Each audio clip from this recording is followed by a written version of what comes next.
procedural bylaw and displayed near the entrance of council chambers. I'll call the Standing Committee of Council meeting to order at 7 p.m. Has council had a chance to review the agenda for tonight's meeting? Okay, does council or administration have any items to add or delete from the agenda? Can I get a motion to receive the Standing Committee of Council agenda for November 18th, 2024?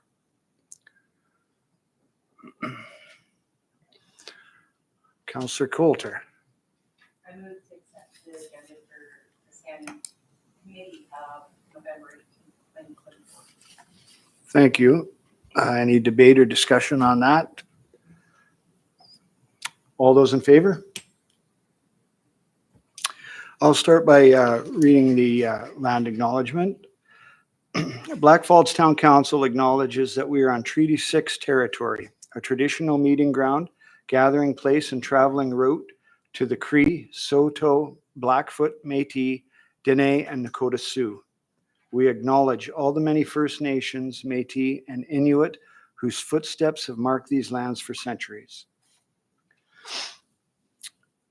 Moving on in our agenda, we have a presentation tonight from CIBC Wood Gundy with James Hobson and Sheree Shahal. I hope I said that properly, and they'll be joining us remotely.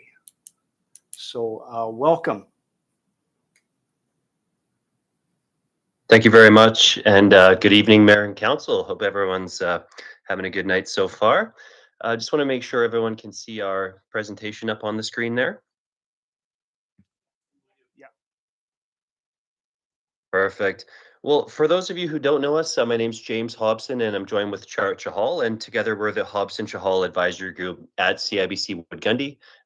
We invest about $4 billion for municipalities across Alberta. So we're here tonight to present you with an economic update, and we'll also give you a quick update on the town's investment portfolio. So we hope you find this information useful and it kind of helps guide your decisions as we move forward. So I'll start off by saying that we're generally more positive about the economic outlook, both nationally and for Alberta, as interest rates have come down. So we see a lot of opportunity for growth to accelerate as interest rates come lower. The only question now is not, will the Bank of Canada continue cutting interest rates, but how low do rates need to go to really unlock our true growth potential? So the graph here just shows you kind of where we've been. When it comes to inflation, that's the red line, and the gray line is the Bank of Canada overnight rate. And essentially the forecast we've been working off of for the last year has largely come to fruition. Inflation has come back down to earth along with interest rates. And now the monetary policy story has gone from aggressively raising interest rates to combat inflation to now quickly cutting interest rates to try and spur growth. There's a concept just really quickly to touch on called the neutral rate. And essentially, this is the interest rate that the Bank of Canada could set where it's neither accelerates or decelerates growth. We'd estimate that to be around 2.75%. And we would argue that we need to go below the neutral level now. The Bank of Canada is already cut by more than 1%. And our economics team has, by the second part of next year, interest rates could be as low as 2.25% from a peak of 5% less than a year ago. So now the key question becomes, how far can the Bank of Canada diverge from the US Federal Reserve? The US economy is still doing fairly well, and the Fed is not cutting interest rates as dramatically. So the question is, can we keep sort of lowering interest rates aggressively if the US is not? So in this situation, the Canadian dollar would weaken and actually cause some inflation here domestically. But we'd argue that we can actually afford and need inflation to come through the currency just to get us back up to the 2% target. So we'd argue that the Bank of Canada should not be too concerned about cutting rates, but we could have the Canadian dollar slightly weaker than it is today. So on the next slide, Just touching base on interest rates, I mentioned we saw the shortest, sharpest rise in interest rates on record. So very difficult period to operate through, whether you're investing or borrowing. So this graph here just shows you short and long-term interest rates. The blue line there is the 2-year Government of Canada, and the black line is the 30-year rate. So these interest rates will impact the investment returns that we can generate for the town. The good news there is that on average, you should see that bottom line investment revenue increase over the next couple of years from where it was over the previous few years. We did take advantage of that peak in yields that you can see there sort of in the middle of 2023. And we were able to lock in higher interest rates for longer. So try and stabilize that investment revenue and maintain these higher yields while we can. The biggest risk out there is reinvestment risk. So if you're holding too much cash, the risk is that cash rate gets cut all the way to 2.25, and your investment revenue falls in half. But that's not the situation we're in for the town. We are fully invested and not too concerned. So on the next slide here, when we break down I touched on sort of our broader positive outlook for the national and the Alberta economy. So we're going to kind of peel back a couple of layers here just really quick and kind of walk you through the key topics. So the first place we would look to is consumer spending.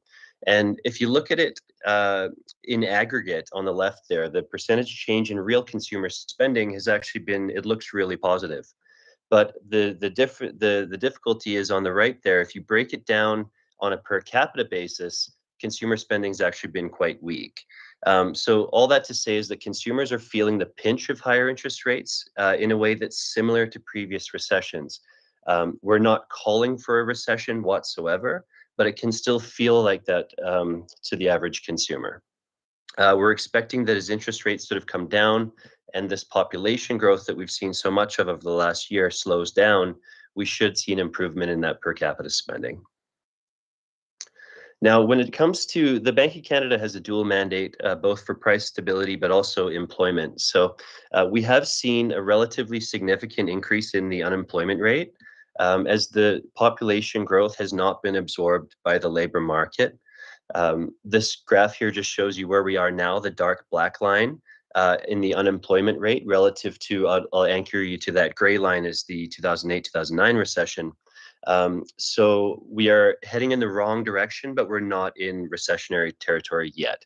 So this would just add to the case that the Bank of Canada does need to keep cutting interest rates to try and spur growth and stop this unemployment rate from moving any higher.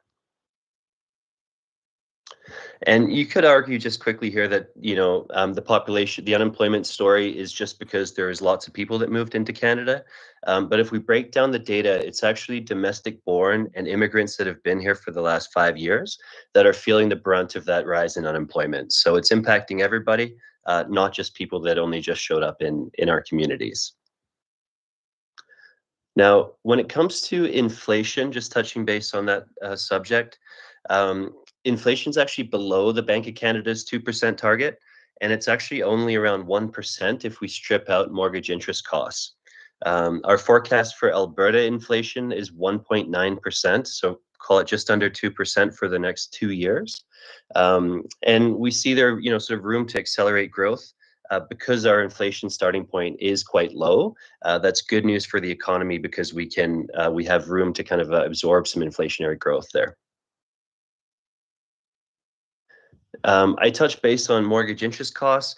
This was sort of the key factor that we knew would come into play as the Bank of Canada raised rates. All of us have in Canada 5 or 7 year reset mortgages. So the mortgage interest cost was sort of the fastest growing item in inflation. The good news on that front is that mortgage interest costs should come down dramatically over the next year to the point where it's basically no change year over year by the end of next year. So although we have reset our mortgages at higher rates, that trend in terms of its impact to inflation won't continue going forward.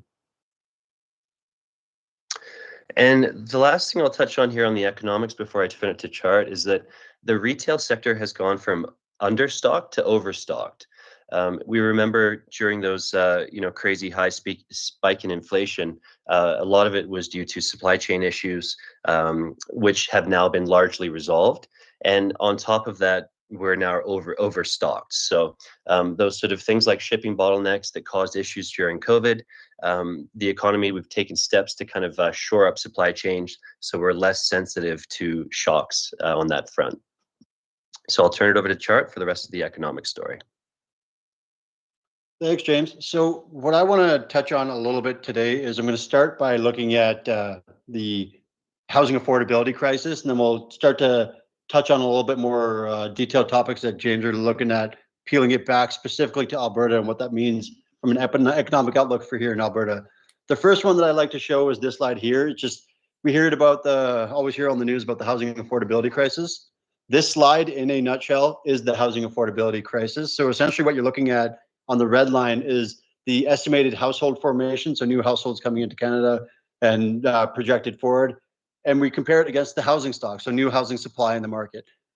What you're looking at is essentially a 600,000 home cumulative underbuild, which in years terms means we're about 3 years behind pace of where the amount of households are versus the housing addition stock is. So we don't have the supply for the amount of households that were formed. Obviously, this was driven significantly by immigration increases in Canada as well, which we have seen start to get pared back finally, which should help. But whoever's got to solve that housing affordability crisis, this is the graph that they're essentially looking at to kind of solve that crisis. So from a affordability standpoint, this is kind of another kind of notch to that belt of we need to start cutting interest rates if the only component left high of inflation is mortgage interest costs. We need to get mortgages more affordable for people to be able to afford new housing as well. Now, on the next slide here, what I'll touch on is kind of the housing affordability. So that's kind of housing supply, the household estimate formation on a big picture per scale. Now we start to peel back the first layer and we look at the actual individual consumer from an affordability standpoint. Now, I used to show just the right-hand side of this chart here. The right-hand side of the chart just basically shows you the percentage increase of the average 2026 year fixed rate mortgage based on where the different interest rates are. So we did a sensitivity. So essentially what you're looking at is where we're at in this chart right now is that further 50 basis points cut. That's the one that we just kind of recently saw from the Bank of Canada. So based on the current rate environment that we're in after the recent cut, that is still approximately a 15% increase to people's monthly mortgages. And then if we get another full 100 basis points cut, so another 50 points by the end of the year, that's still a 10% increase to people's monthly mortgages. So even if you use an aggressive rate forecast, the reality is your monthly payments are going to go up and go up quite materially. And when I say quite materially, you always want to pair it and look at it in comparison when you're looking at data. What does that just mean? If people got paid a lot more than they can afford to pay these higher mortgages, that's fine. But on the left-hand side there, you can look at exactly that. The income growth of those homeowners with a mortgage, you can see that adjusted for inflation is well below that 10% monthly increase. Like we're talking about sub 5%. So not only have we can pull back spending, and mortgage costs are going to go up. Even if interest rates start to come down, it's still going to be a 10% increase. You're still playing catch up because your wages haven't gone up enough in conjunction with that as well. So that's the average consumer's affordability standpoint. The counter that the economics team will usually see to that argument is well, hey, people have been, as James pointed out on the original slide, like if consumer spending is starting per capita start to been pulled back, people are spending less. That means they're saving more for the future. That insulates them and they can afford to pay more in the future. It's a yes and no story there. So yes, on the left-hand side, savings have gone up since 2019. But on the right-hand side, if we actually look at how the composition of those savings rates, the nutshell of what you're looking at on the right-hand side is the majority of the people's savings are the ones without mortgages. So the people that can afford to pay the higher rates don't even have the debt in the first place. So that's kind of another layer. The Bank of Canada knows this, why we've kind of run out of excuses to need to start to get aggressive to cut interest rates, not only next year, but hold them there well into 2026 as we get all these mortgage renewals start to come off in Canada. Now, the supply side, the demand side of the coin, we did see the feds come out and actually reduce the non-permanent resident population growth forecast, so significantly less immigration. That is built into the forecast that we've shown you today that we're going to continue to show you. So we're already factoring in for less population growth. So even with that, we need to start cutting interest rates because we have we have a large amount of base getting renewed this year, 2025 and 2026, into this higher rate environment. And then my first comment on Alberta is the secret's out. Alberta is a great place to live, and BC and Ontario, people are starting to realize this, and you're getting retirees and you're getting new entrants and new qualified labor coming to Alberta because they go, hey, we can afford to buy a house in Alberta relative to BC and Ontario, unlock significant equity in our homes. That's why outside of just population growth and immigration, net migration to Alberta still will be a challenge for us as people start to come here and start buying more of our homes. Like I said, the story is out. Alberta is a great place to live. So Alberta, even while they saw the affordability crisis for everywhere else, Alberta is kind of a different one because, again, you can move here and unlock significant equity in your home and get actually probably a larger home than you could in BC and Ontario, and live quite a better lifestyle. Now, the other data that James kind of alluded to there with the unemployment is, as you kind of said, we're not concerned about a recession yet, but obviously Canada's unemployment is rising, and it's rising more than other regions. So we're kind of underperforming our peers. This is a national average slide that you're showing at here. So relative to our peers in the last 3 months, and even from post-pandemic to pre-pandemic, we're really underperforming our peers from an employment perspective. However, in Alberta, something very unique is happening from Alberta's perspective. In that unemployment data, from the labor pool that we're looking at that makes up that composition, specifically in Alberta, we have a abnormally higher amount of higher qualified labor. So our labor force is actually a very high qualified labor force. This is very important because a high qualified labor force can massively increase economic potential in the future, largely driven because though that qualified labor force can drive increased productivity for companies, municipalities, whoever's hiring, making the economy significantly more efficient. And if we look at the trend, that makes sense. If we think about pre-pandemic to where we are now, the number of unemployed individuals that we've seen with bachelor degrees or higher education has been greater than the amount of people hiring for those positions. Why that's very important for Alberta, as James kind of alluded to, as we start to get back to this point where we're targeting growth, so below that neutral rate of 2.75 to spur economic activity, you want to make sure that you have the labor pool that's going to drive that economic output. And in Alberta, one of the most optimistic things that we can say for the Alberta economy, outside of just commodities are going to do good and boom bust that we usually rely on. Yes, commodities are going to do good and they're stable. That is one good thing that's going to forecast for Alberta. But our qualified labor pool means that our economic potential is significantly better than all of our peers. So when we look at the first forecast on the left-hand side there, GDP and our growth, we're going to lead all of our peers. Alberta is going to, in 2025, lead the pack at 2.5% versus the national average of 1.8, and then 3.1% into 2026 as we kind of get all those lower interest rate environment and get back to a growth trajectory.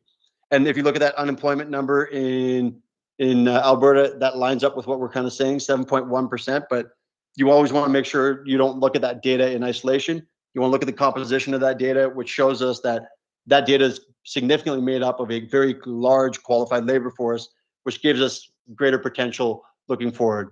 And then from an inflationary standpoint, right now, for the forecast for this calendar year is about 2.4% on a average for the calendar year for the national average. Alberta just slightly above that, 2.9%. But looking ahead, 2025 and 2026, very stable inflation number that we're looking at ahead of everybody else. So those are the kind of key pieces that we want to highlight for you guys from an economic engine standpoint.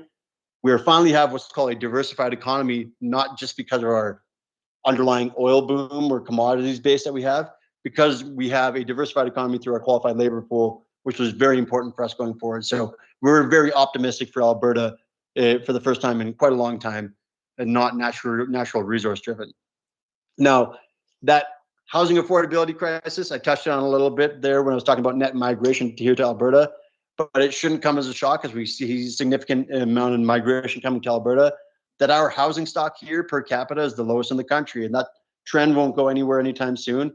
We need to focus on bringing significantly more supply into the market, and we did see a plan put together by, I believe, the province last week, where they were just targeting reducing the administrative red tape to basically reduce the construction lag between when you apply for a permit and that house is actually built and you hand the keys over. So that's what that was kind of targeted to. And then all in the major cities, you're seeing a lot of multifamily subsidies going on in terms of our, even from a federal all the way down to the provincial forecast perspective, where there's trying to increase demand and increase supply and allow these builders to start targeting more multifamily, whether it's through not a 5-year mortgage or 20-year amortized mortgage, it's through a 40 or 50-year amortized mortgage that you can now do to try and incentivize these builders to start building multifamily. That's happening in Alberta, that's happening across the national average, but until we see kind of a normalization, this part of the slide probably won't do good. It's great for those who own homes in Alberta, not so much for those new entrants to the market that are looking to start and step into the market.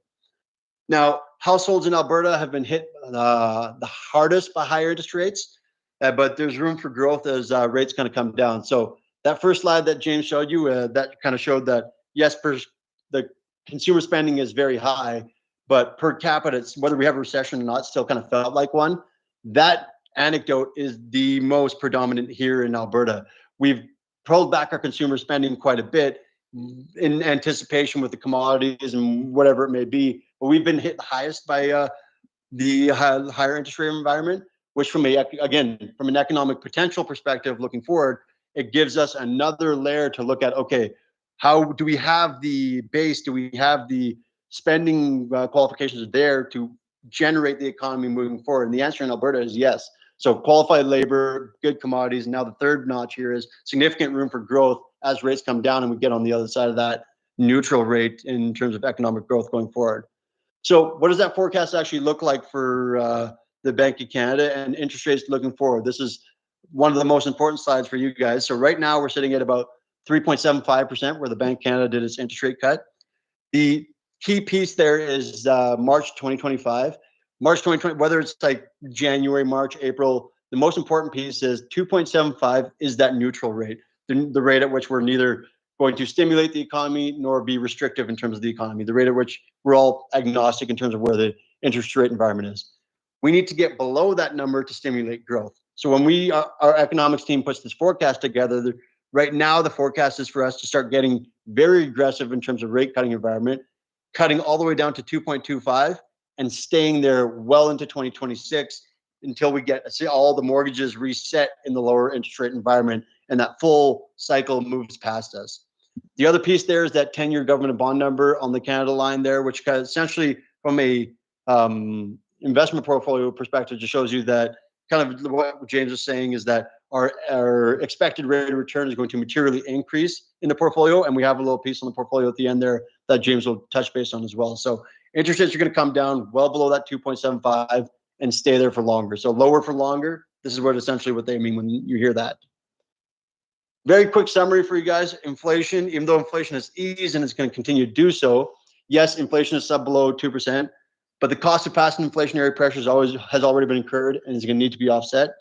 What we mean by that is essentially that, yes, inflation is 2%, but it's 2% on top of the 6% that we had previously incurred. So it's just a rate of change.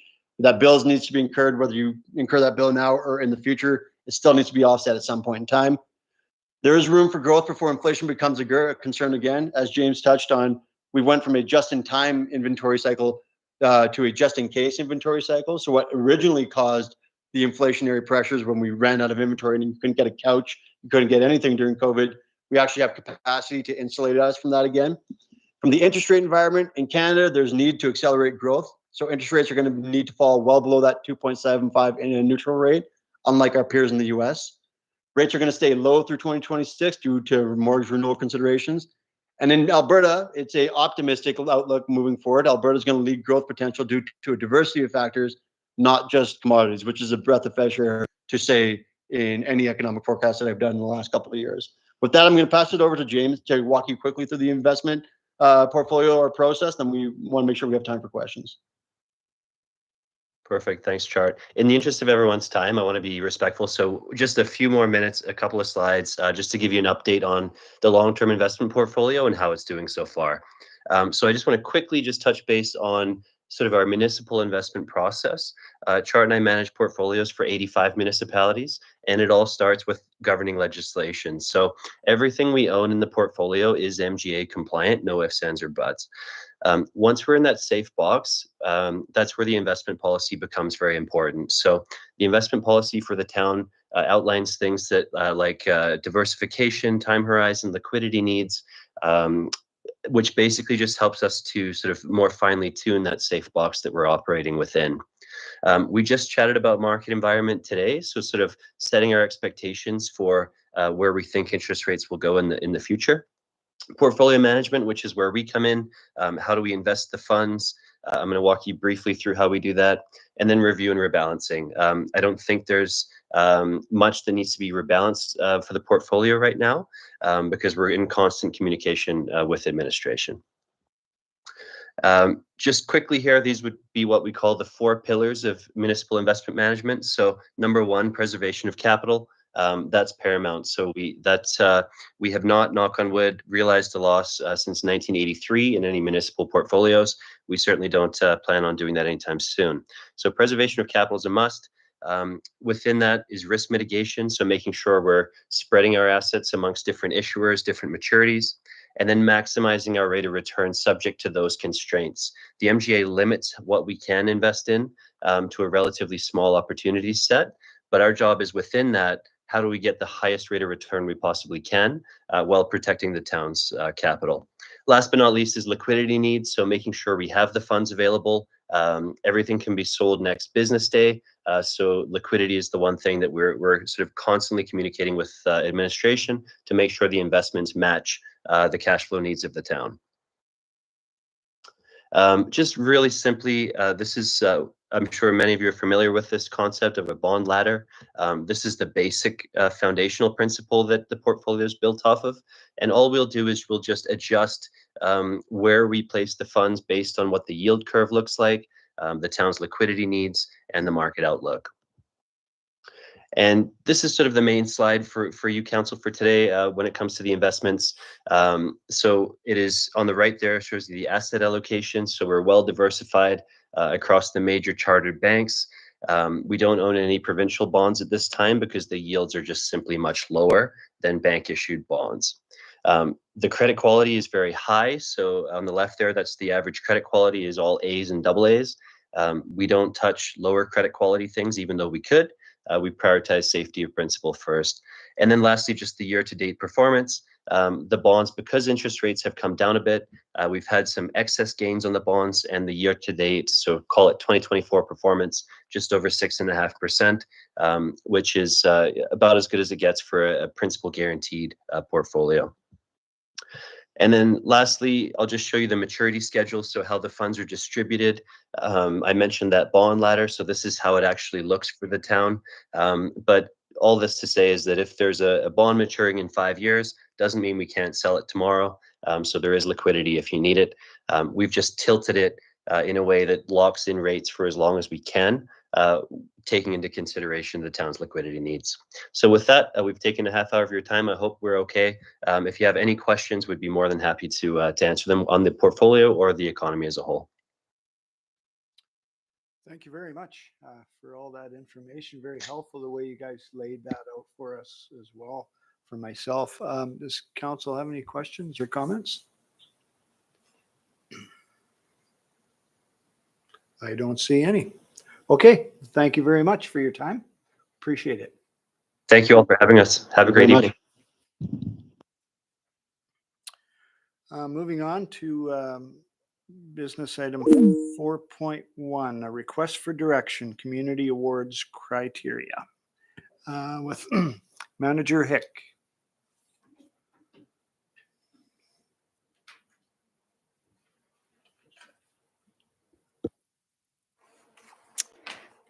Hello, Your Worship and Council. In June, administration brought forth a request for direction regarding whether or not to change the award criteria for the Dylan Stork Youth Ambassador Award and Carol Simpson Volunteer of the Year Award. After thorough discussion and consideration, administration is recommending to keep the current award criteria as is to honor the individuals for whom the awards are named and to acknowledge their significant contributions to our community. Administration acknowledges that this may lead to the Dylan Stork Youth Ambassador Award not being presented annually if applicants do not fulfill the specific criteria. One change administration wishes to implement is to improve the nomination process by offering an online application form in addition to the traditional paper copy. This will help streamline the nomination process and make it more accessible to the public. The Standing Committee of Council or administrative recommendation is that Standing Committee of Council consider the following motion: that Standing Committee of Council receive the above community awards criteria as information. Any questions? Any questions or comments? I don't, Councillor Schwab?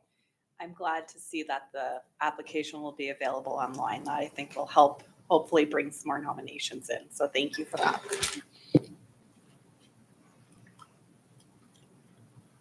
Any other comments? We do have a motion. Councillor Appel? Thank you. I'm very happy that we'll be maintaining the integrity of the award. So with that, I am happy to move that Standing Committee of Council receive the community awards criteria as information. Thank you. Thank you. Any debate or discussion on that motion? See none. All those in favor? And that's unanimous. Thank you. Awesome. Thanks.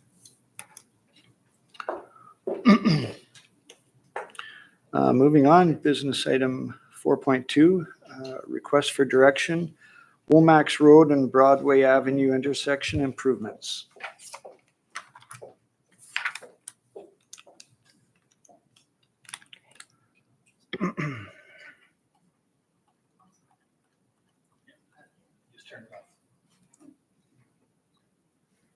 Got that backwards. I was thinking that green was good. Thank you, Your Worship and Council. So as was brought to you at the 2025 budget workshop, to address increasing traffic volumes and sightline concerns, intersection improvements are proposed for the intersection of Womacks Road and Broadway Avenue. An assessment was completed for the intersection by Stantec Consulting Limited, which is appended to the council report, which looked at a number of different improvement options. The recommended option is to construct a roundabout complete with westbound right turn lane. And actually, if you could bring up the figure at the intersection. The benefits of this recommended option include addressing both the sightline concerns as well as growing traffic demands as we move into the future. Proven benefits of roundabouts compared to other types of intersection control, including increased safety for all users due to the reduced number of conflict points, promoting lower speeds and traffic calming, improved operational performance, and environmental benefits such as less idling, as well as lower operational costs. So no electricity for running a signalized intersection, for example. This option also reduces the westbound queuing, so traffic queuing back towards the CPKC rail line compared to the signalized alternative. If approved, this would be Blackfalds' first roundabout, excluding the provincial roundabout at Highway 2A and 597. And so while common in central Alberta and across the province, some of our residents may not be familiar with their operations.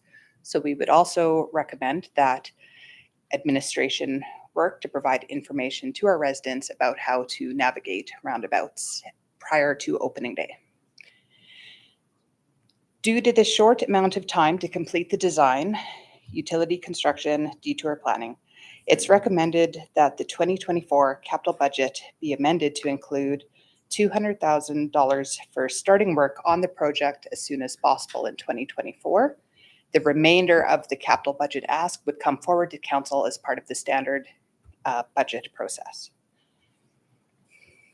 And so the administrative recommendations before you today are that the Standing Committee of Council consider the following motions. That the Standing Committee of Council recommend to Council to direct administration to move forward with the design and construction of a roundabout with westbound right turn lane at the intersection of Womacks Road and Broadway Avenue. That Standing Committee of Council recommend to Council to amend the 2024 capital budget to include $200,000 for starting the detailed design and utility coordination for the intersection improvements and earmark $1 million for the 2025 budget. That Standing Committee of Council recommend to Council to direct administration to develop public information and/or engagement activities to raise awareness about navigating roundabouts leading up to the opening of Womacks Road and Broadway Avenue roundabout. Thank you very much. Does council have any questions or comments? I'm sure.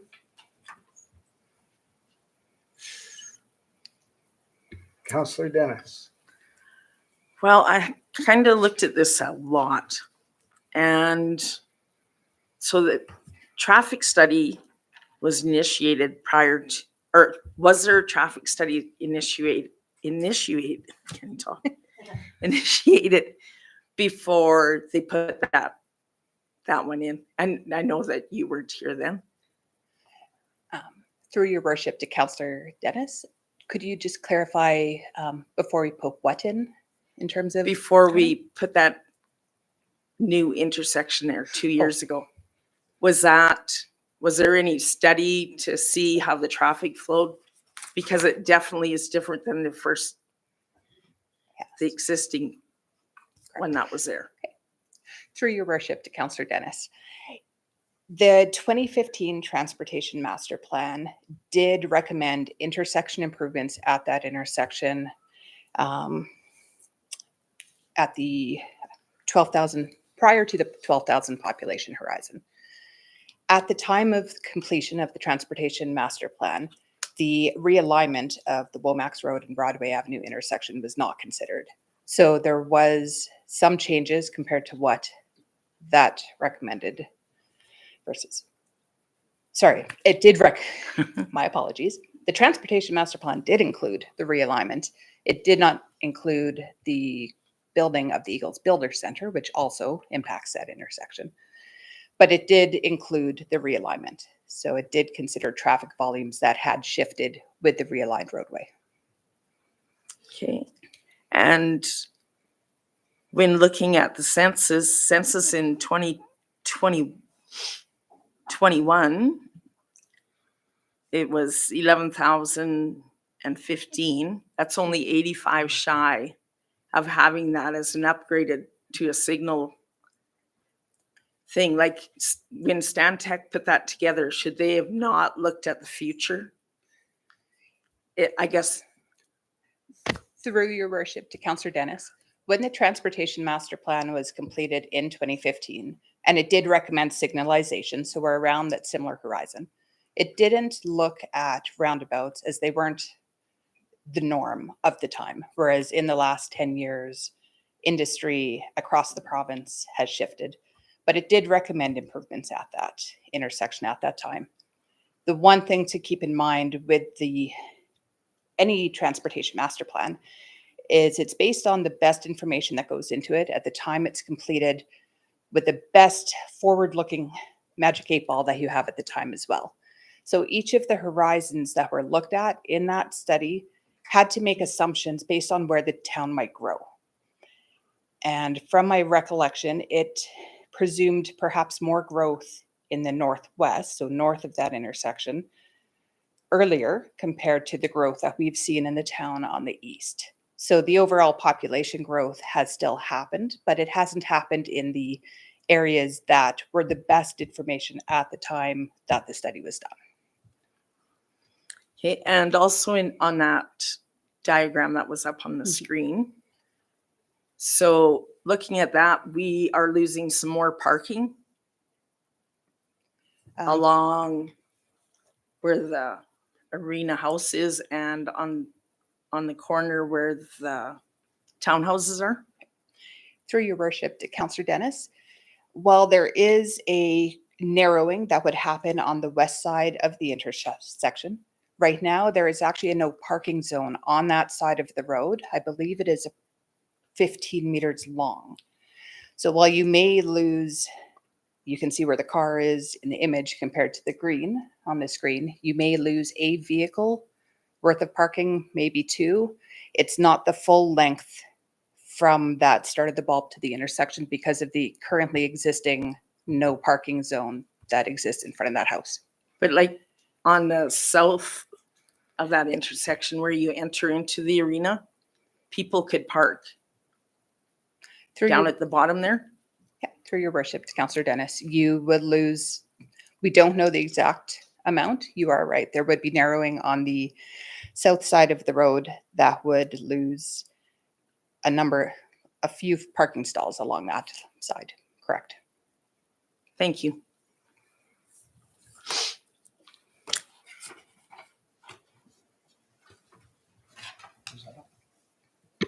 Thank you. Councillor Schwab. The pedestrian crossings in the traffic circle, will they have pedestrian walk lights for both?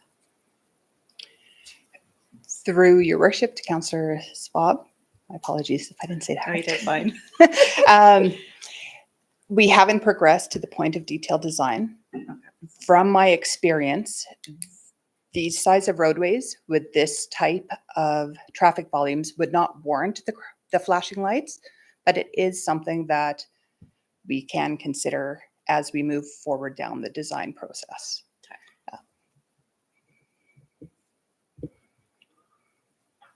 Thank you. Mayor Hoover. Thank you. Now, as you can imagine, this has been a hot topic. So I think some of the questions I'm going to ask are just some that have come up in discussions that I've been seeing from the public. I think some of them are answered in the document, but I don't expect that a lot of people have dug through the document. And I'll admit, looking at it myself, it's technical Yes. and not always easy to understand. So I just think this is a good opportunity for administration to directly and briefly answer some of these questions or assumptions that people have made. Some of it has kind of been touched on a little bit by Councillor Dennis, Councillor Schwab. In terms of the 2015 traffic master or traffic study, was the lights, a set of lights there, the original plan for traffic calming? Yes, through your worship, that is correct. It was traffic signals that was recommended prior to the 12,000 population horizon. And so is the main reason that at this point that we're looking at traffic circle just overall like long-term cost savings just from electrical costs, or do we feel that, or does our engineers feel that there's some efficiency or safety that's gained from the traffic circle? Through your worship, there were a number of benefits presented for the recommended option of building the roundabout. One of the key considerations is the queuing on the east leg of the roundabout, so the queuing back towards the rail line. The roundabout with the westbound right turn lane performs better in the sense of a shorter length of traffic queuing back compared to the equivalent signalized intersection also with the westbound right turn lane. So less stacking of vehicles leading to potential conflicts on the rail, which we want to avoid. The long-term or lack of operational costs moving forward in terms of electricity was one, but it was the safety and the queuing that was primary in the consideration. Now, something that's changed since that study was speed limits. So we were 50 kilometers an hour before that. Now it's 40. Did that significantly change anything in terms of recommendation? No, through your worship, that didn't change the outcome of the recommendation. It will change some of the finer design details as you get into things, whether it's turning radii, when you narrow a road, different elements like that. It impacts your visibility from the intersection. So with a higher speed limits, you need longer visibility leading up to an intersection compared to a 40. But in terms of the recommendation of roundabout versus signals versus do nothing, the recommendation would still come out the same.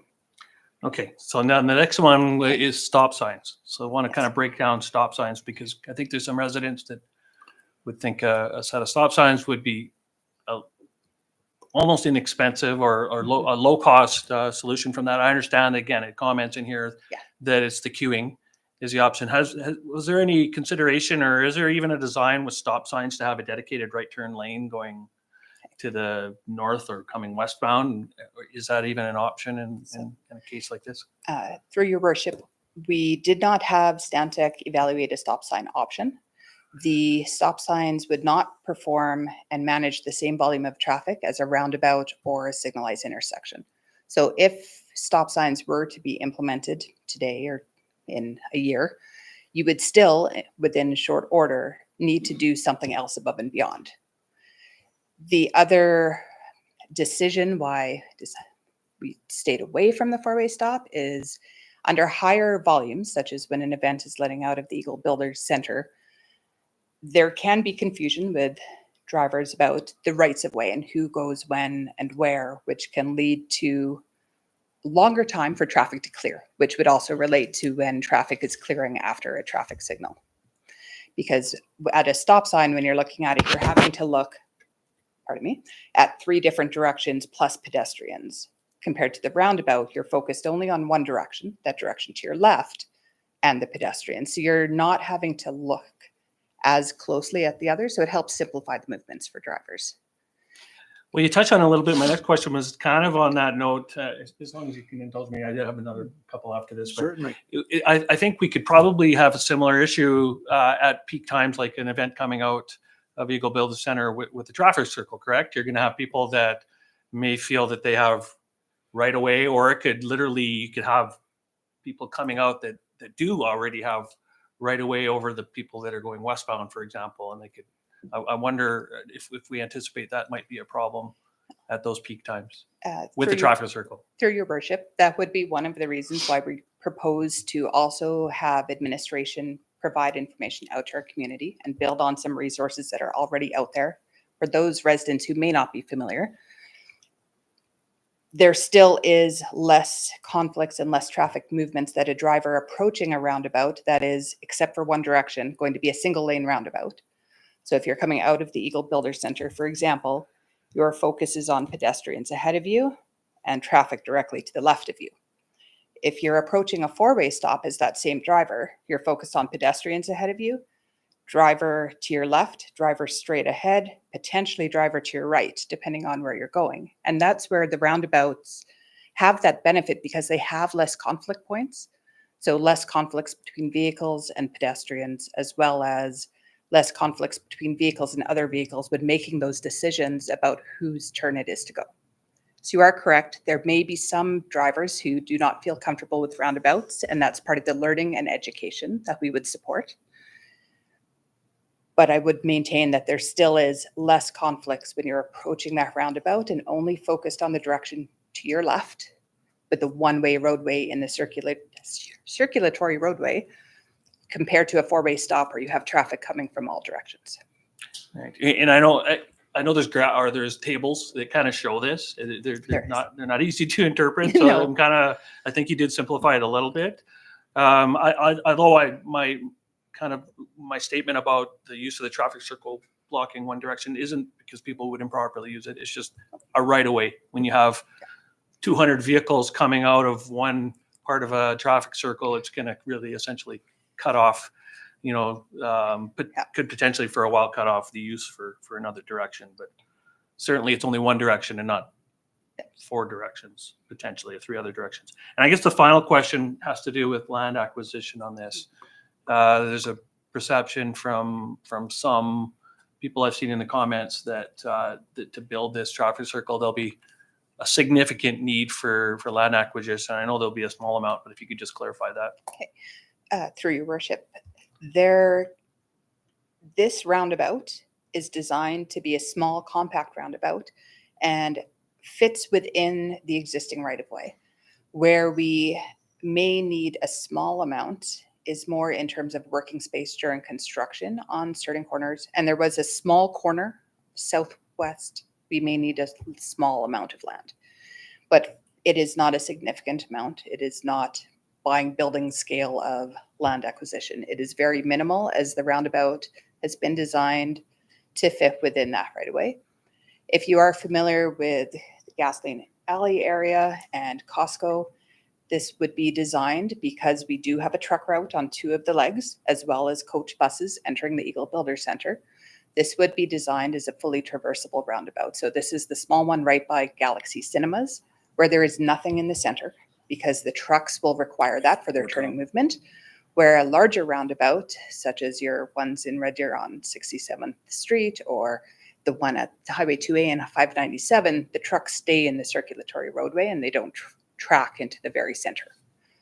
Right. So it is meant to be traversable to allow those larger vehicles, but that also reduces the footprint, avoiding the need for significant land acquisition. Thank you. And just one more. So, and I know you weren't here at the time, so I assume that, Director Weirin will likely be able to answer this better. You may know this. You may learn really quickly these issues. But going back to the project with Eagle Builder Center, the road realignment, I know that this was something that was on the horizon for when we potentially hit about 12,000. So it wasn't considered at that time. But I wonder, was it something that could have been done at that time, or would it have just been too disruptive or not possible to do while doing another road alignment? So I think just trying to wonder, and potentially even would it have been a bit, cost savings at the time? Just to clarify for people of that concern.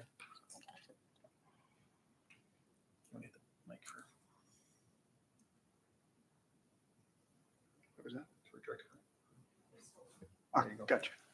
Yeah, so through the chair, yes, it could have been built at the time. That being said, there was a lot of other moving parts that were happening. We could have looked at it at that time, but really what we wanted to do was get that intersection open and get the other road closed, and then look at some of these options as to how to improve the intersection. But no, it was not. It could have been done at the time, but it would have cost a significant amount more money, and it just really wasn't in our planning at that point in the game.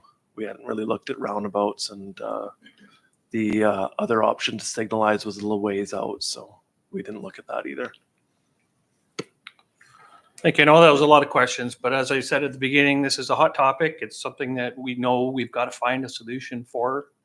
What could have, should have been done, I don't know that they can clearly answer that. I'm not sure that this, personally, I kind of wonder if how the community would have been able to manage with that intersection also closed at that time. Would have been challenging. But yeah, I think I've addressed most of the ones that I read from other discussions.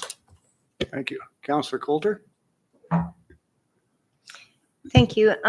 Just looking at the diagram, I'm kind of curious on the fact that we have basically dual lanes coming from the east going west. And that's the only place it is with an automatic turn lane going to the right going north. Would it not be more beneficial to sort of make it a dual lane coming out of Eagle Builder Center? Through your worship to Councillor Coulter, looking at the traffic volumes during the majority of time. So we do recognize that there are going to be challenges during events, but we also don't want to overbuild infrastructure only for events. So it's a fine line to tread.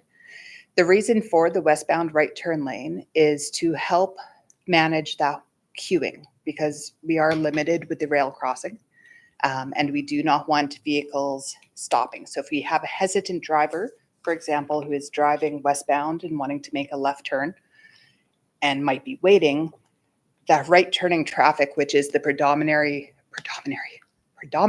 traffic movement, can still get through.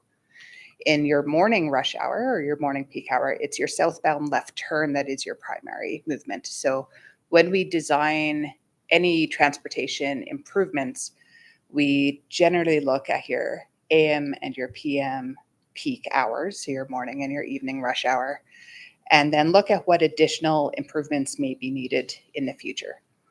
And while we do not feel at this time that it is necessary.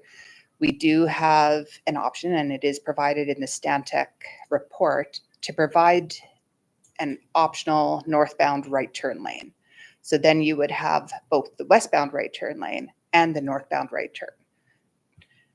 So there is that option, and that can be built initially, but would increase the capital budget ask that would come forward through the budget process.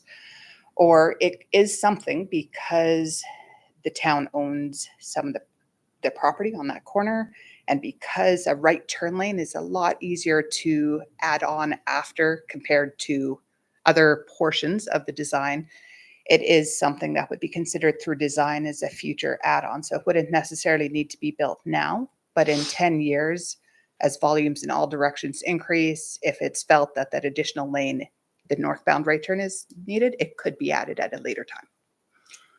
Okay, thank you. Just one other question in regards to parking spots that are going to be eliminated. Now, with the townhouses there is 3 units that basically have a parking and a half of a vehicle that is going to be eliminated, putting the roundabout in. And we're also looking at, do we know what kind of, like right now it's a challenge for some people to get out of their parking spots along Womacks Road there. Is this going to cause more of a problem? Through your worship to Councillor Coulter. On that west leg of the intersection, the first number of lots do not have on-street parking directly in front of their house because of the existing no parking zone. So while, as we move through detailed design, we would look at minimizing an extension of that, there may or may not be a loss of an additional half or 1 vehicle length, but there is already a 15, I believe it's 15 meter long no parking zone in front of those homes, while they do have their off-street parking as well. So that situation will be close to existing. On the south side of the intersection, there would be a certain amount of loss of parking on the both directions as they're, approaching the roundabout, approaching the pedestrian crossing where the roadway narrows. This is a conceptual plan. We haven't moved into detailed design yet. That's what the next phase of the project is. So we would look at minimizing that, but there would be a point, because you can't park within 5 meters of the marked crosswalk, right? So no matter what your intersection type is, there is going to be a certain zone of no parking. We would look at minimizing it, but there is, on the south leg, the likelihood of losing a few spots of existing parking compared to what is there now. But on that west leg, it should be comparable. Maybe half, maybe a vehicle more, because there's already that existing no parking zone. Okay, thank you. Mayor Hoover? Yeah, just a quick clarification, just along the lines of Councillor Coulter's question about the dedicated right turn lane coming from the south going east. Would that require additional land purchase, or does it, the current, looking at the drawing, there's a little bit of green space there. Would it work within? I know that as you mentioned, that can be done later, but I'm just wondering if that would mean land purchase. Through your worship, from my recollection, and there should be a figure in the Stantec drawing that includes it. I do not believe additional land is required to add that northbound right turn lane, because we do have that large triangle, and you can see how the sidewalk, the blue portion, is kind of wider in there. So it's that east curb line that would be shifting. Thank you. Councillor Appel? Thank you. Through the chair to Manager Birkinshaw. My question is regarding the $200,000 as an improvement to the 2024 capital budget. I'm assuming that this would be coming out of general reserves, but my question is, will this, I realize we're in middle of November, but would this, are we going to notice a negative impact to our 2024 budget if this comes out? I see Director DeBresser shaking his head no. Perfect. That was my question. And then I would just like to say thank you for the business case on this item. I think it's very informative, and I think it's a great place to direct residents to if they have more questions, because there's a lot of details in there without having to go through the Stantec file with all the charts and there's all the technical stuff. So thank you. Councillor Spab? Okay, I have one more question. Okay, all these little gray boulevards, are they all flat? Oh, through your worship to Councillor Yep. Swab. So the splitter islands, the Yes. triangular piece. Yeah. Because this will be designed as a traversable roundabout related to the truck route, the triangles on the north and the east leg will for sure be mountable by trucks Okay. because they need it for their trailer to track if they're going, for example, to deliver fuel to the Petrochem. Okay. We will review the conversation regarding the other two through detailed design. Because the truck route does not go down Womacks and the roundabout as shown, a bus, so a coach bus, can make that left turn. It doesn't track over the triangular portions. They would not need to be mountable. The north and the east absolutely would. The other two would be a detail worked out through design. Okay. The only reason why I was asking is I had just had this picture in my head because I've seen how backed up it gets during rush hour for school in the morning and then the train. And then I'm thinking, what if it's bottlenecked and now a fire truck or emergency vehicle of some sort has to get through there? How are they going to get through? Through your worship, and that can be a challenge in any of our areas for sure. And so yes, that would provide an option. So that center bulb will be fully traversable. The curbs. Now, one of the elements of education that would come out through the public engagement is what to do at roundabouts when you see an emergency vehicle approaching. And so if people are following what they should be doing, then that center portion of the roundabout should be clear and hopefully allow for those emergency vehicles to get through. And if not, they should clear through as quickly as possible. Thank you. Thank you. Any other questions or comments? Councillor Dennis? So when they did their counts and stuff, that was in April last year for how many people turned which way and whatnot. I think it was in April. It was in here. Through your worship, I don't have the date in front of me. I only printed my first two And pages. since then, we've got a high school and whatnot. So it, like, traffic patterns have changed a lot. And then South Street was closed. So once that opens, like, we could have that count that they did in April could be pretty much out the window. Through your worship to Councillor Dennis, while there are some elements that have been going on through our town that would impact traffic volumes, whether a signalized intersection or a roundabout, both those options had substantial capacity for growth. So the counts, I do not believe South Street was closed when the counts were completed. The high school would not have been open, and that changes things for sure. But it also potentially changes the direction of some of the existing traffic at all. So it may not be all new traffic, but more redistribution of existing traffic as well.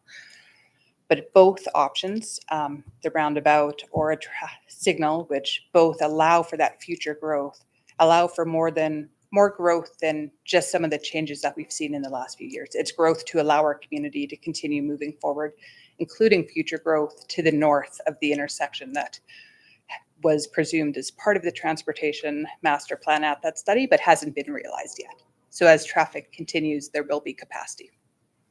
Thank you. I guess what my frustration is that intersection's only been there 2 years, 3 years, and it's getting ripped up and we're gonna have to fix it. And we had detours back 2 years ago and a mess there. And now it's another mess, plus a bunch of money that we're putting into it again. And that does really frustrate me. And I could be wrong, but I kind of think Stantec should maybe look at the big picture, not just the little tunnel vision, because that corner has been an issue ever since it's been open. for sight lines and whatnot?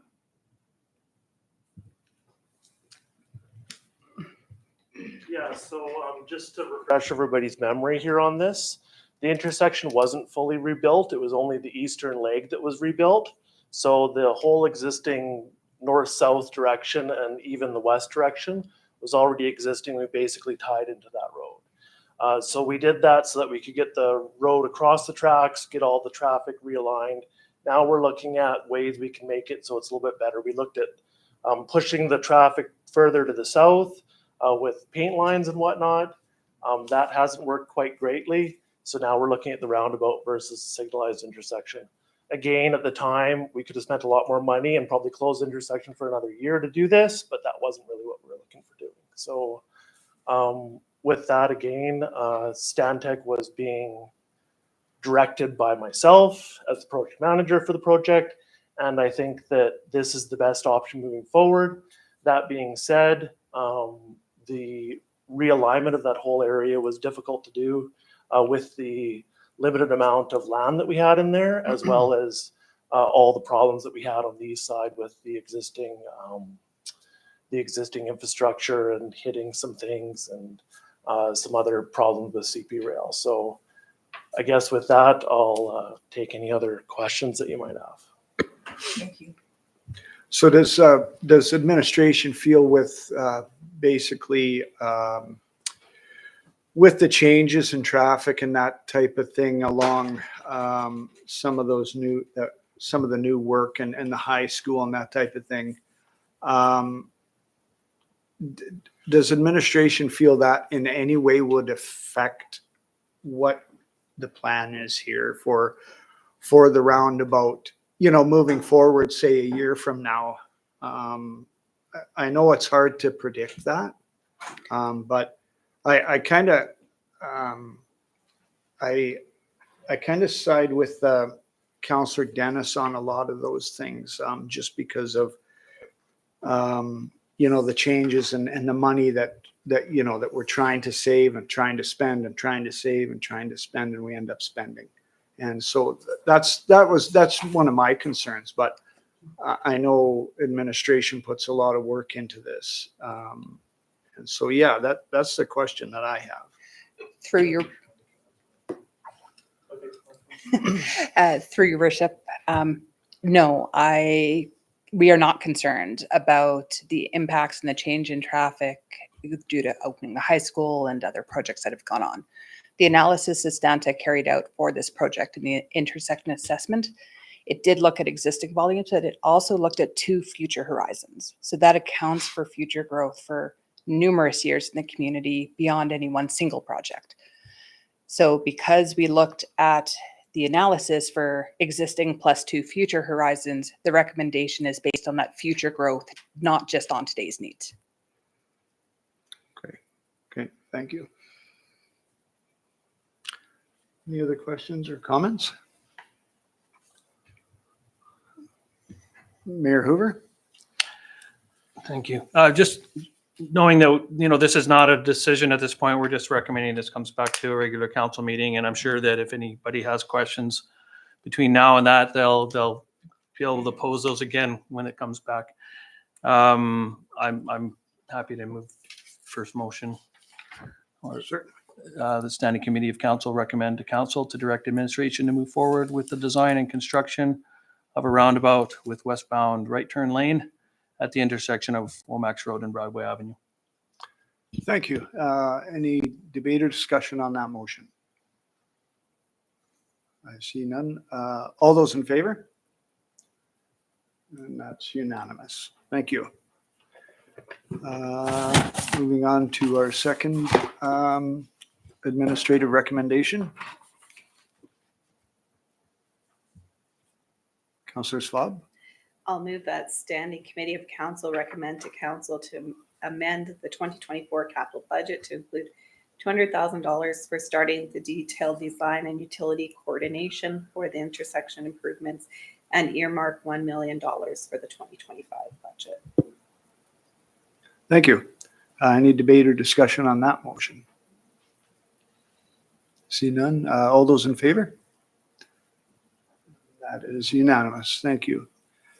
Moving on to our third administrative recommendation.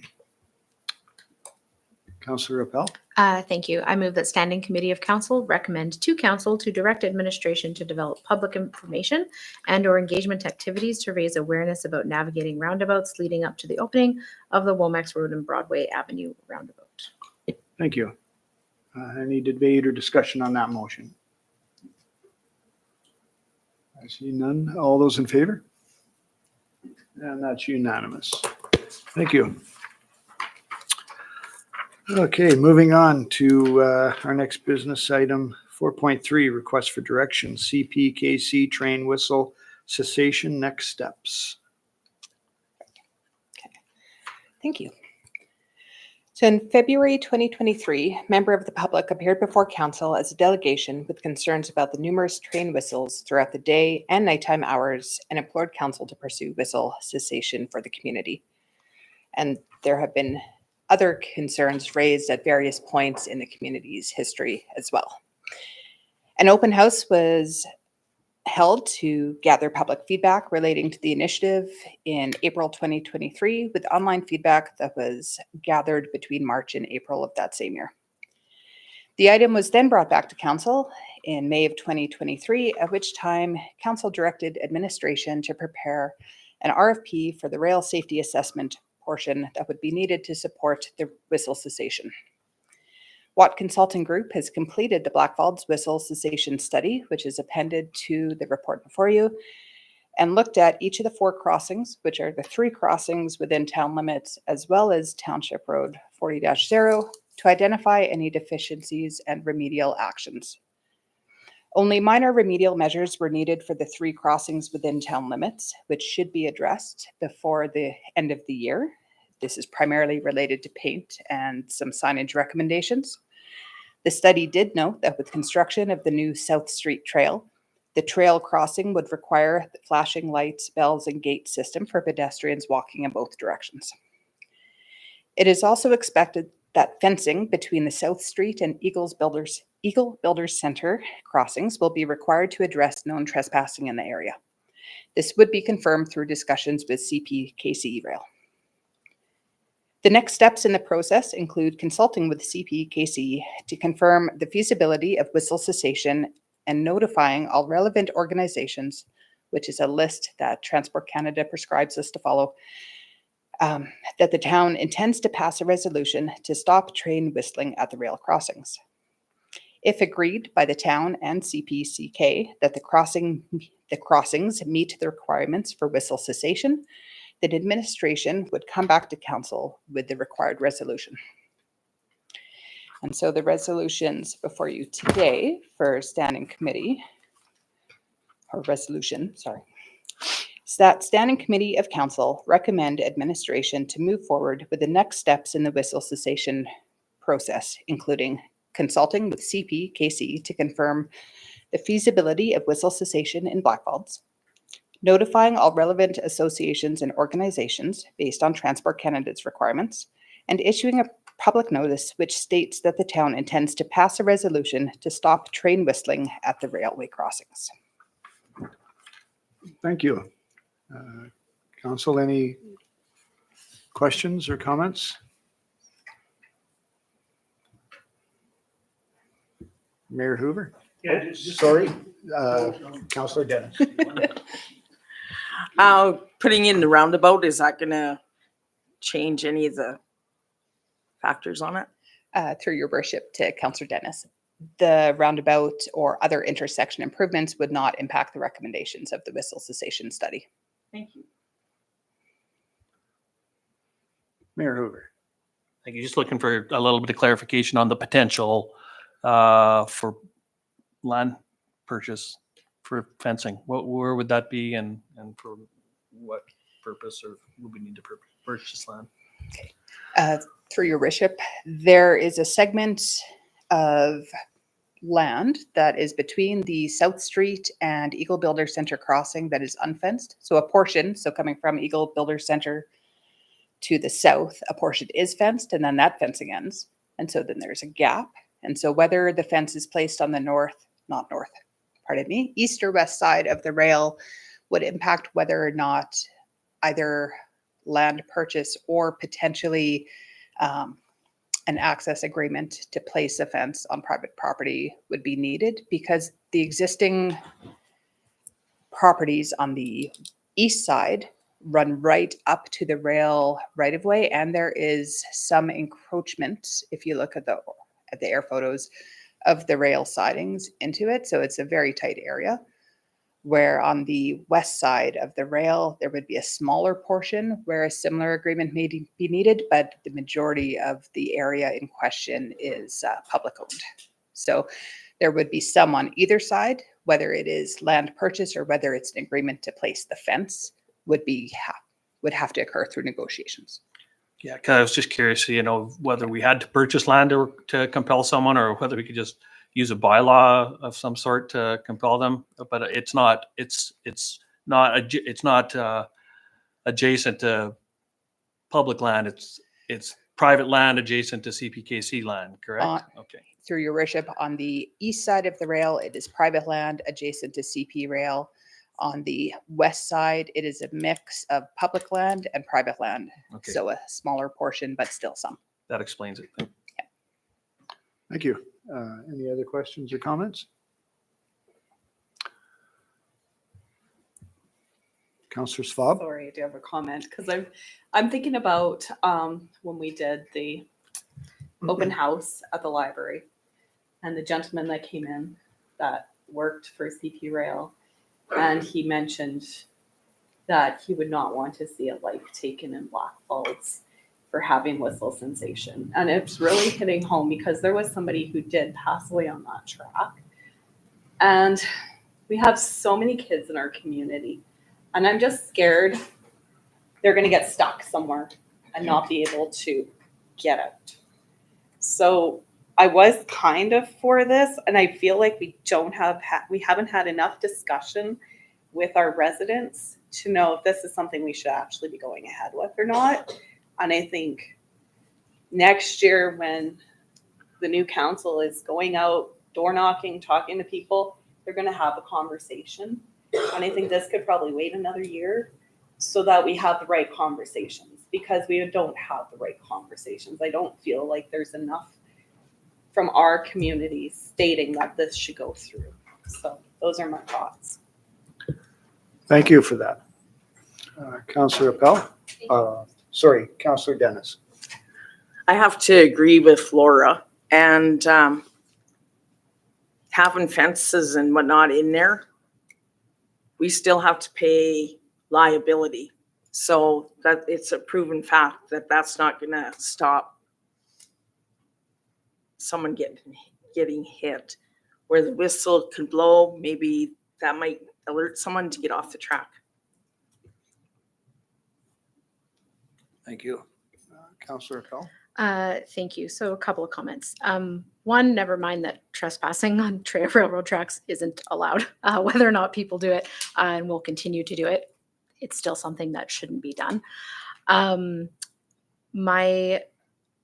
Sorry, I closed my comments and now my question is gone. So first of all, sorry, I will also say that the vote we're making tonight is not 100% moving forward on it. Our vote is to move forward with the process.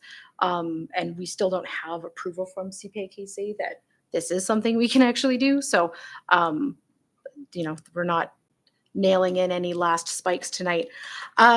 Regards to those who are concerned about safety, would we have, and I'm sure this would come through in our feasibility study, but would we have the option to only stop the whistles overnight and into the early mornings, so that it's let for those people that have moved away from Blackfalds or are concerned about moving here because of the whistles? Is that a possibility?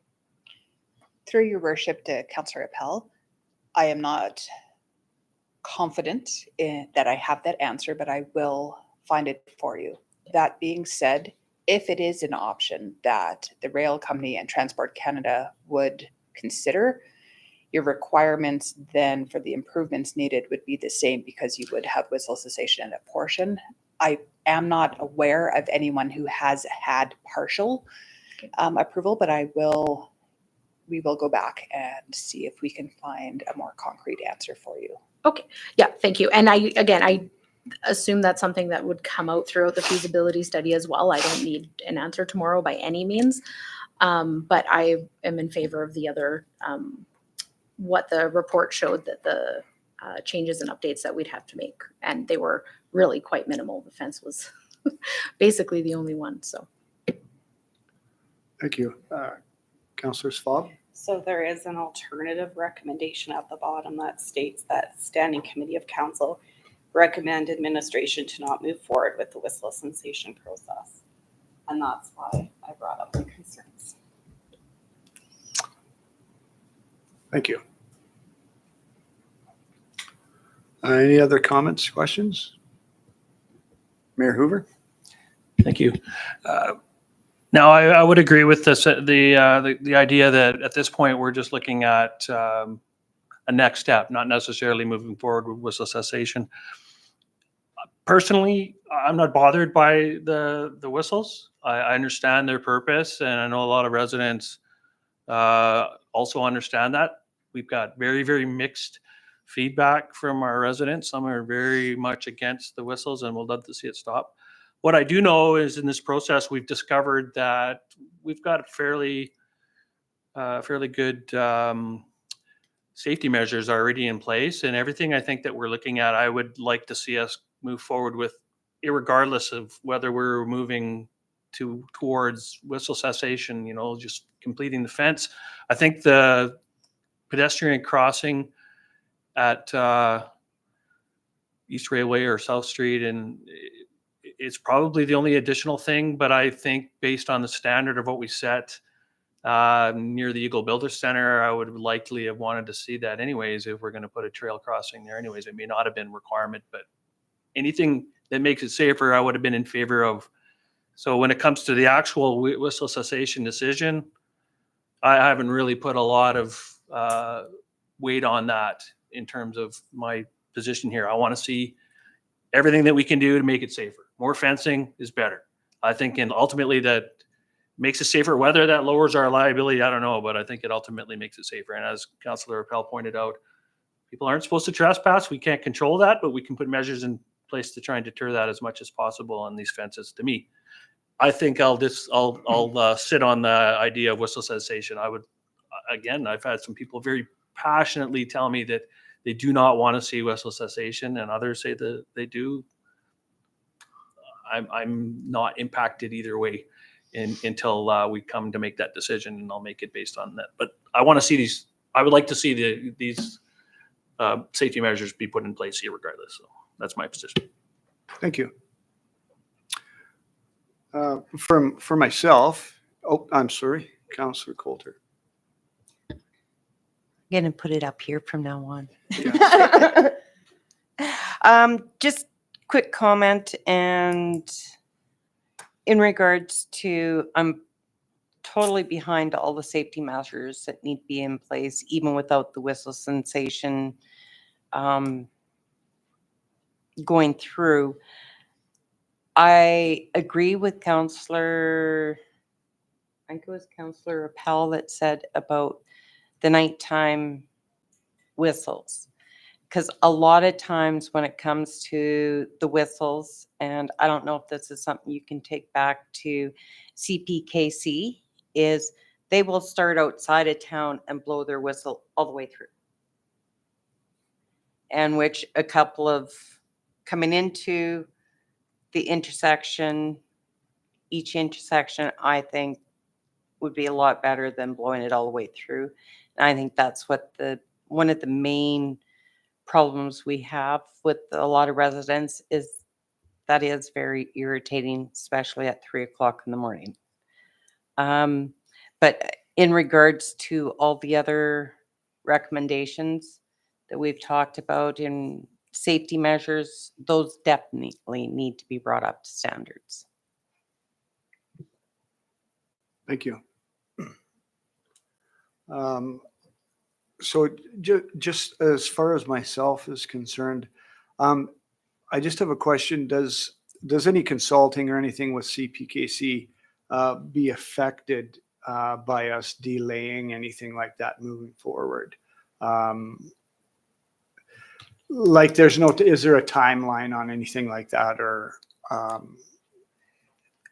Through your worship, there aren't set timelines as far as I am aware.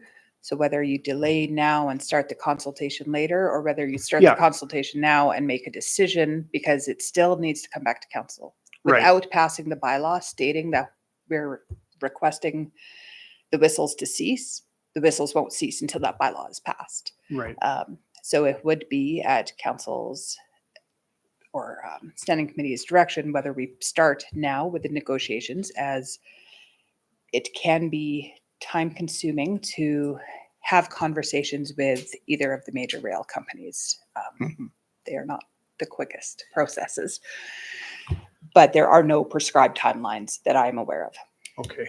So my view on it is I have kind of conflicting with both, but I lean heavier towards what Councillor Svaab was saying earlier, as to, I don't think maybe we've had enough conversation on it, and it may be something like she had mentioned, something, new candidates can get into that information with them and use that as a topic to find out and develop closer relationships with our residents. So I know this is just a thing to push through to council, but as it stands right now, I won't be voting in favor of this tonight.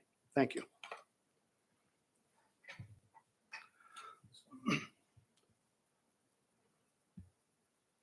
Councillor. Thank you. Respectfully, we were in this position 4 years ago when discussing this item. And at that point, discussions were halted because we were waiting for an election. I believe we should continue to do our jobs until the next election. Otherwise, we will be tabling everything and not make any decisions. And that's ridiculous. It was an item that we had before the last election. We discussed it then. We've been talking about it for the last few years. I'm not against doing more public consultation in any way, but we still need to start.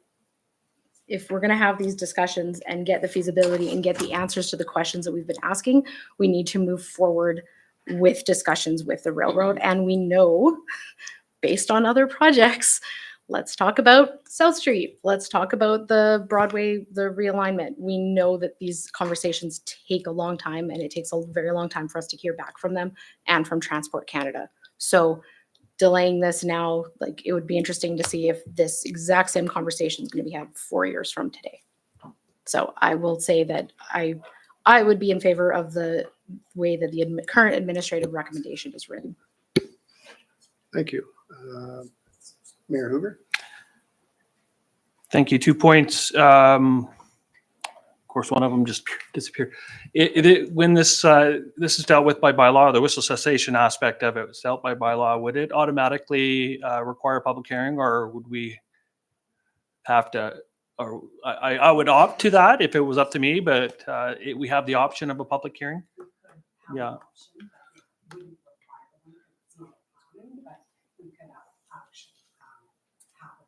Yeah, and for me, I mean, that's I'd like to see this, this continue moving forward, and obviously we want to make sure that residents that have strong feelings on this have a position to voice that, and public hearing would be my preference if this comes back as a bylaw, and then just in terms of overall presumptions, I think that CPKC will probably be slow enough on this that it'll be for the next council anyways, in my opinion, but I could be wrong. I suspect that that's the case. But the main thing in my mind is that because this is dealt with a bylaw, the public should, in my opinion, have an opportunity at a public hearing. Thank you. Councillor Dennis. When we had the open house for this, it was an open house with the parking lot also. And then we separated those two. And we had the open house for the parking. There's no reason why We can't have just an open house now with the train whistle. That we can hear while we're in this. Sorry. Through your worship, and my apologies for the deviation in the process. I might offer a recommendation or an alternative suggestion based on some of the discussions. Can you hit your button again? Sorry. Thank you. So sorry if I didn't hear that. I might propose an alternative recommendation or a tweaking of the recommendation based on the discussions that we've heard around the table today. We could, so in the administrative recommendation, there are the 3 bullet points of the 3 elements of the next steps that we had recommended proceeding with. And the third one states issuing a public notice, which states the town intends to pass a resolution to stop train whistling at the railway crossings, which is a general notification, it is not equivalent to the bylaw.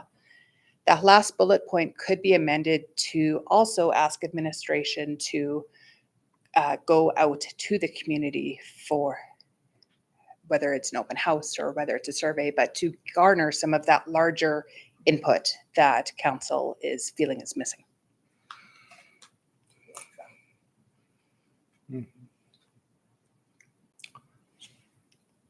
Mayor Hoover? No, of course, I'll reflect it in the vote. I don't feel that's necessary. I think that we've done public hearing or sorry, public consultation with this already. It's included in this item. I think, in my opinion, an opportunity, as long as we have a public hearing, is sufficient. But you know, that can be, if someone's making this motion, I would not support that. But no. Thank you. Any other questions or comments?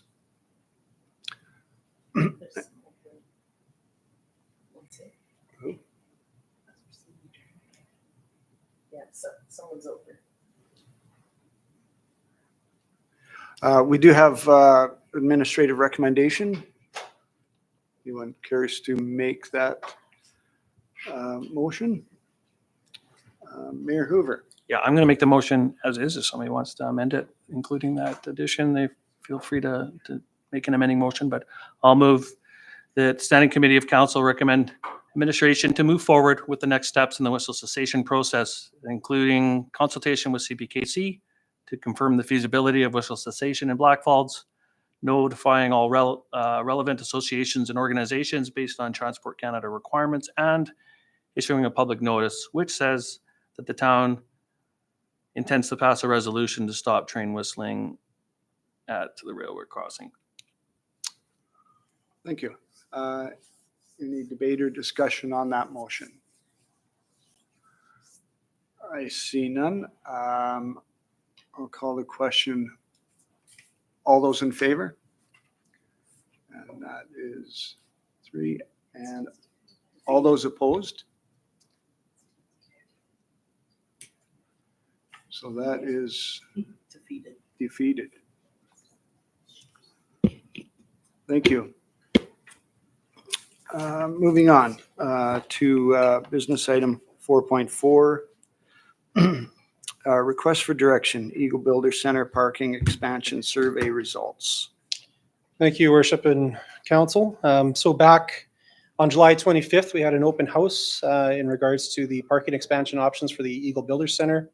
A short survey was provided to residents asking which option they favored, and then it was also provided to provided online until August 6th. We received a total of 78 responses, and they were 112 votes were cast. They were able to cast multiple votes for multiple options. The highest vote was for option 5 with 58 votes, which was just under 52%. And option 5 was north of Womacks Road, located at 5405 Broadway Avenue. The next option that was closest was option 2B with 18 votes, which was just around 16%. And that was located at 5101 Westwood Drive. So as per council discussions during the 2025 budget deliberations, this project will be considered in future budget discussions. So we're just asking for council to receive this as information. Thank you. Any questions or comments? Councillor Fobb? I think that if a roundabout is going to be going in, this probably wouldn't be the most ideal place. So if nobody else has any comments, I just recommend that the Standing Committee of Council receive the EDC parking open house responses as information. Thank you. Any debate or discussion? See none. All those in favor? And that's unanimous. Thank you. Moving on, business item 4.5, request for direction, member at large recognition policy. Thank you.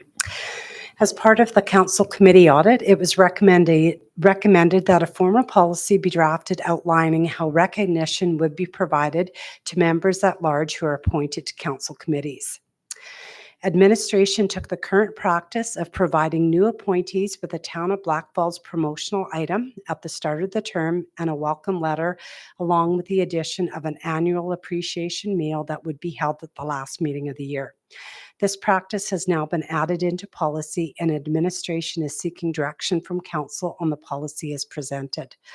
There's no change to the budget under financial implications, and the recommendation is that Standing Committee of Council recommend to council to bring forward the member at large recognition policy to the November 26, 2024 regular meeting of council for consideration. Does council have any questions? Thank you.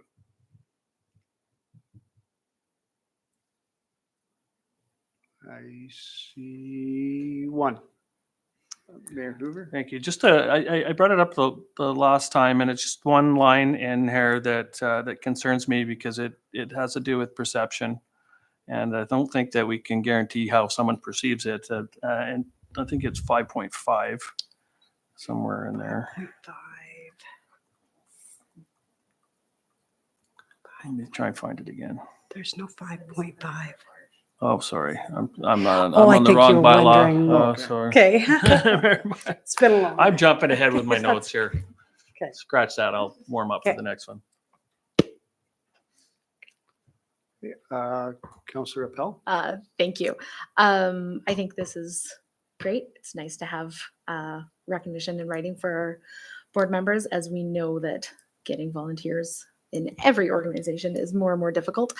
With that, I'm happy to move Standing Committee of Council, recommend to Council to bring forward the member at large recognition policy to the November 26, 2024 regular meeting of Council for consideration. Thank you. Any debate or discussion on that motion? See none. All those in favor? That's unanimous. Thank you. Moving on, business item 4.6, request for direction, code of conduct bylaw. The original Code of Conduct bylaw was adopted in 2022 as a result of the requirement under the modernized MGA. In 2023, it was revised to its current form, and it has been identified that there is need to clarify various sections of the bylaw to clearly lay out the process, as well as to provide for the option that a subcommittee of council investigate complaints as opposed to complaints being investigated by an independent investigator. The draft attached bylaw was reviewed in detail at the workshop of council held on September 16th. At that time, there were questions on the following sections. So section 17.2, where this section here noted that members are encouraged to pursue this informal complaint procedure as a first means of remedying conduct that they believe breaches this bylaw. However, a member is not required to complete this informal complaint procedure prior to pursuing the formal complaint. So the question was whether this provision applies to members of the public, and currently as it's written, it does not, but the bylaw could be changed so that it does apply to members of the public. The one issue to note is that the informal complaint process does not always work practically or for members of the public due to the power dynamic of the situation. Based on this information, administration is recommending that the bylaw draft remain as is.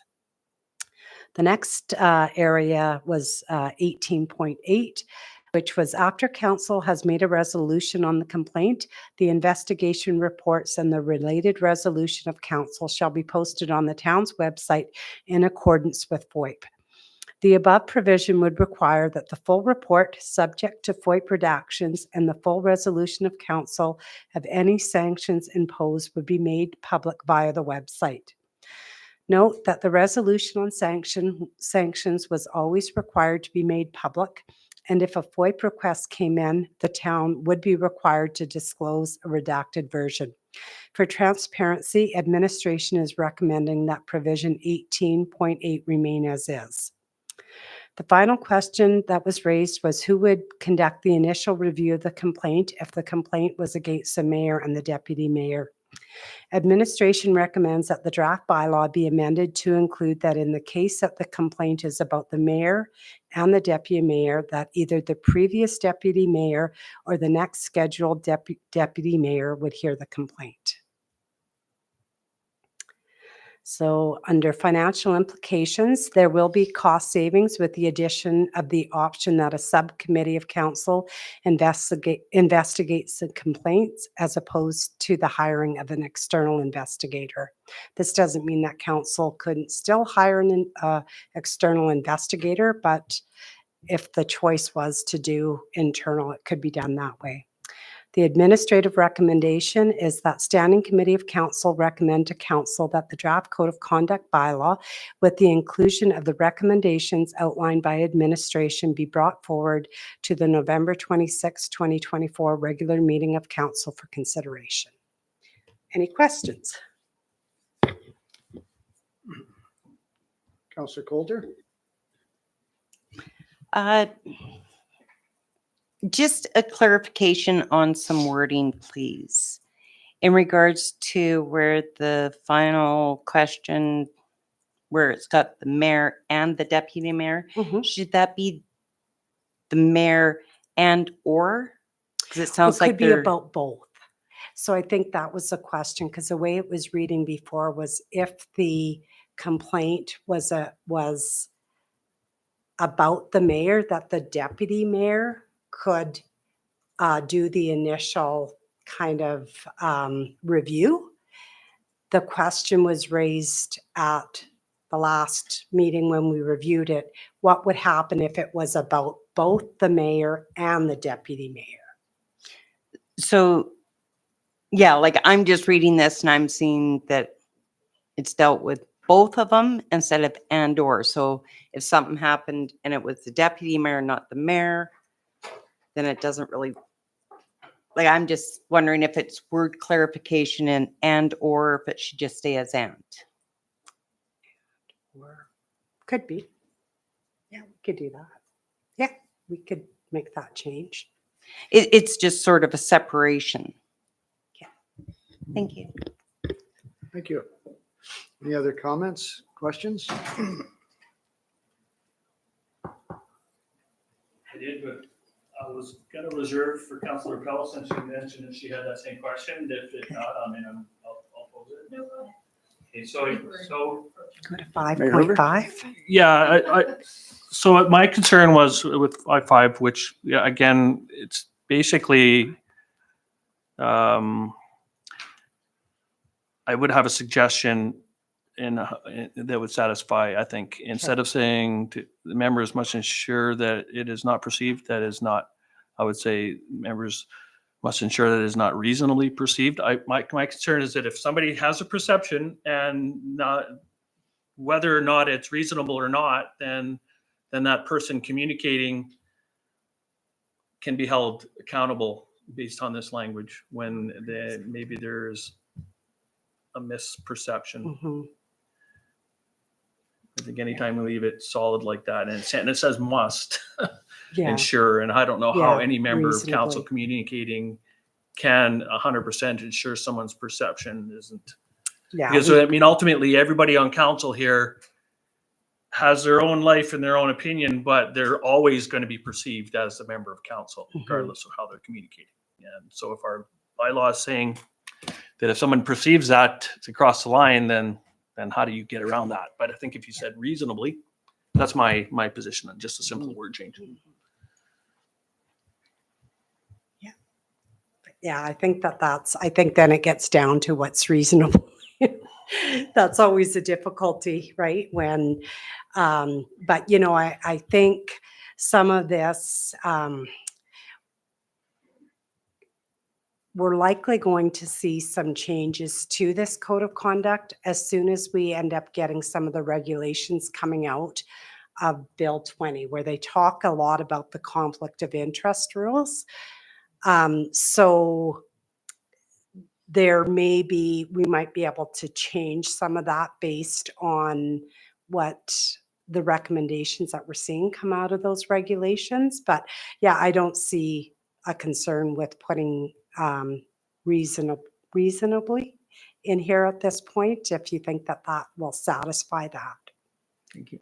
And just further, I fully agree. I think that this is changing anyways. I think that there's a resolution with Alberta municipalities, and I believe that RMA also had this came up at their convention, that the code of conduct is a huge burden on municipalities, and they're also hoping that the province will take it over. Yeah, that municipal affairs will take it on, or at least be more clear, because it's causing big difficulties in municipalities across the province. So.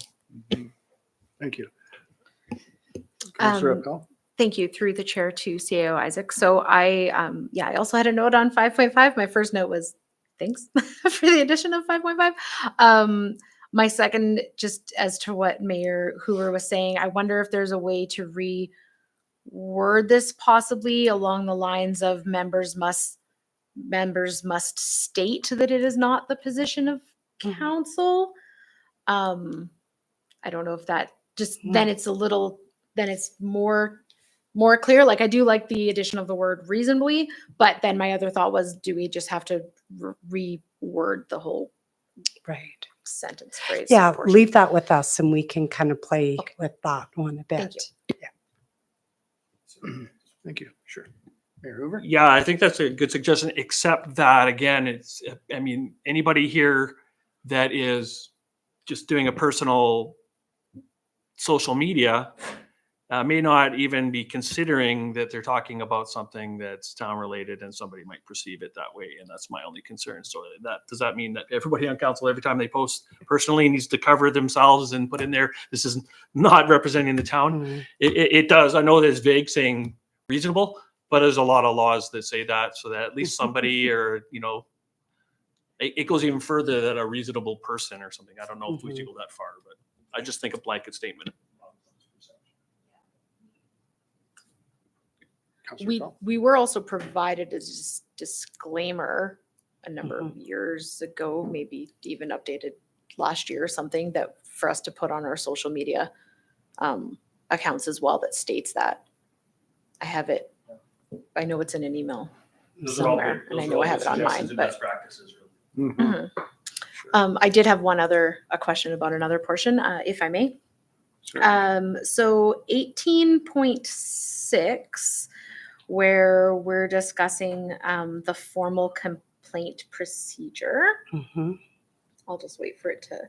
Yeah, I had mine marked on the red line version, which I probably Okay. should have moved to the Right. non-red line version. So 18.6, on the receipt of a complaint, the mayor will, within 7 business days of the receipt of the complaint, complete an initial assessment.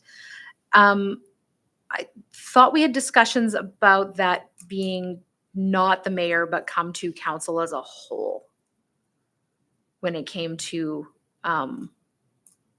formal discussions or formal complaints.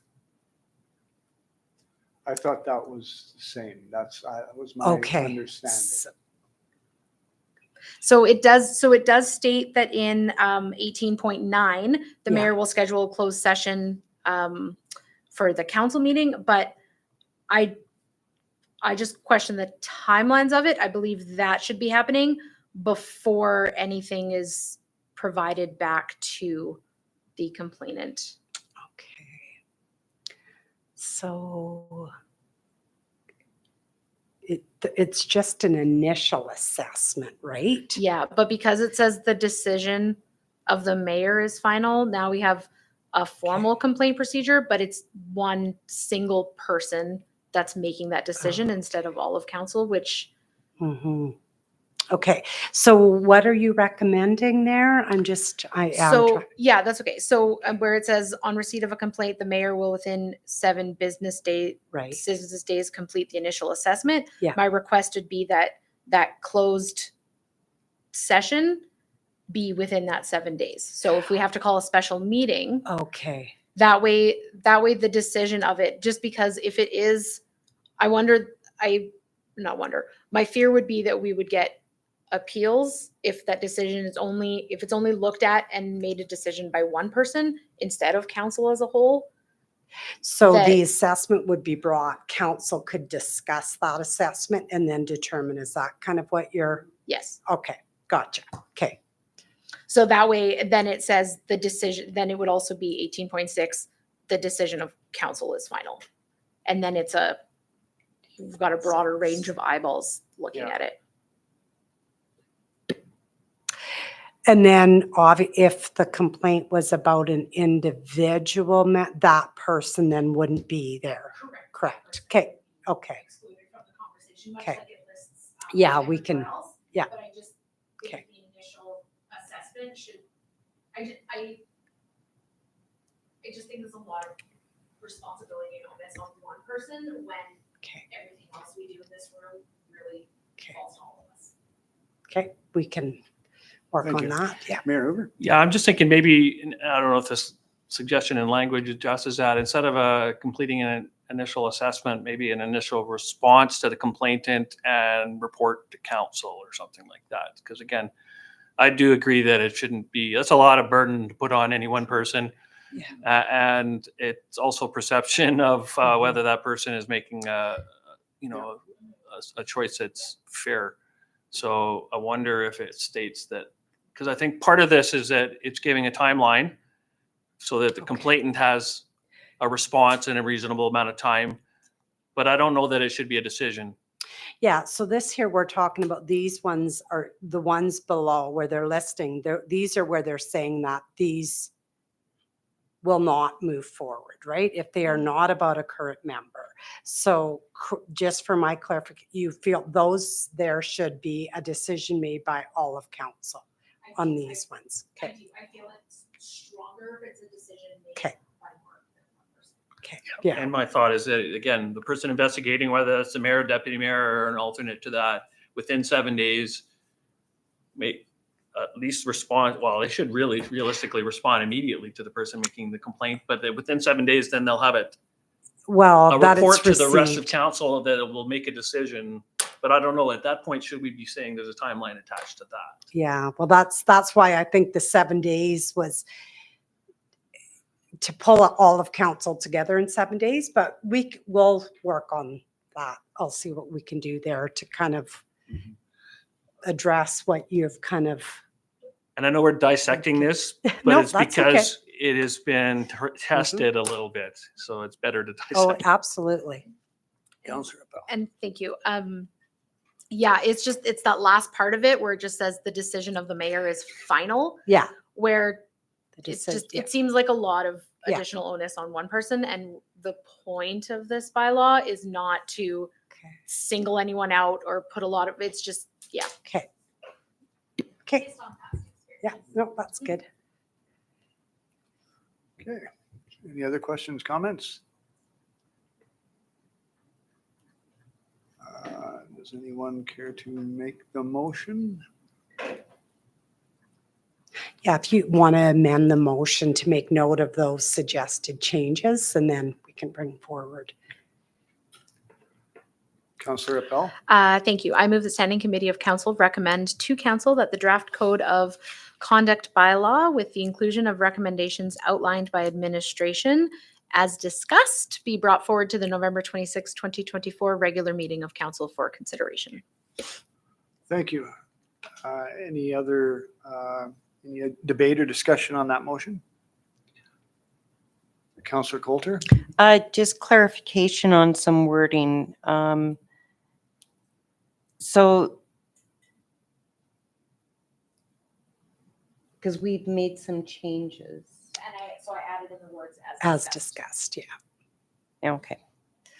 I was just looking at the administration recommendations because we there was different things in there that were changed. Yeah, I feel that as discussed covers it. We have still to approve it. We're not Yeah. voting today, so we've got another chance to do